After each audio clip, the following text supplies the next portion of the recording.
5 मई को NEET paper leak हो गया था, जिसको लेकर अभी तक बवाल चल रहा है। आखिर इतनी सिक्योरिटी के बाद भी पेपर लीक कैसे हो जाता है? उनके लिए यह किसी क्राइम से कम नहीं है। कुछ को रद्द कर दिया गया है तो कुछ को पोस्टपोन कर दिया गया है तो कुछ की जांच चल रही है। 67 बच्चों के 720 में से 720 आए, जहां से हमें लगा कुछ इसमें गड़बड़ी है।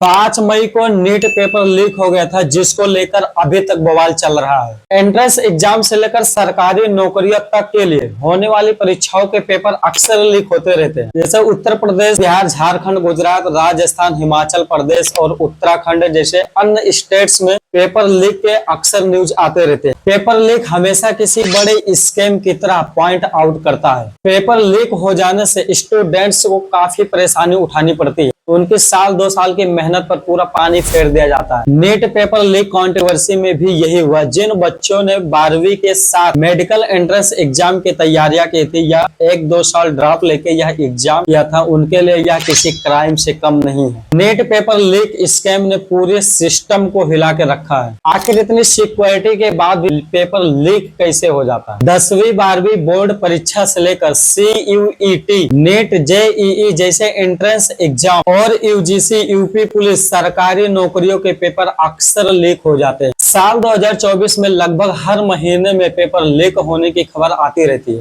कुछ को रद्द कर दिया गया है तो कुछ को पोस्टपोन कर दिया गया है तो कुछ की जांच चल रही है। ऐसे करोड़ों युवाओं ने कई सारी गवर्नमेंट जॉब की नौकरियां देते हैं जो अक्सर लीक हो जाते हैं। अब यहाँ पे सवाल ये आता है कि पेपर लीक कैसे हो जाता है? अक्सर आपने सुना होगा कि परीक्षा के पेपर्स को काफी कड़ी सिक्योरिटी में रखा जाता है। साल 2024 में नीट पेपर को लेकर बहुत बड़ी कंट्रोवर्सी देखने को मिली है। एक हैरान कर देने वाली खबर यह है कि गुजरात के गोधरा स्कूल में अलग अलग राज्य के स्टूडेंट्स एग्जाम देने गए थे। उन छात्रों को वहां पर यह कहा गया था कि तुमको जितने सवालों का जवाब आता है उसको तुम अटेम्प्ट कर दो, बाकी खाली स्थान छोड़ दो। परीक्षा वाली स्कूल पर उपस्थित DSP ने उस आंसर शीट को भरकर जमा कर दिया था। DSP ने खुद नकल करवाए थे उन छात्रों से। छात्रों ने जो खाली स्थान छोड़ा था, DSP ने उसे खुद भरकर जमा कर दिया था। ऐसे में सवाल यह आता है कि इन स्टूडेंट्स को वहां के परीक्षा केंद्र पर अलॉट किसने किया था? सोचो, जब ऐसे एक गवर्नमेंट ऑफिसर, वो भी एक बड़े पद पर होते हुए, ऐसा काम करेंगे तो हमारे यूथ पर क्या असर पड़ेगा। और ऐसे ही एक और खबर आती है कि बिहार के पटना के शास्त्री नगर में पेपर लीक के लिए 30 से 50 लाख रुपए लिए गए।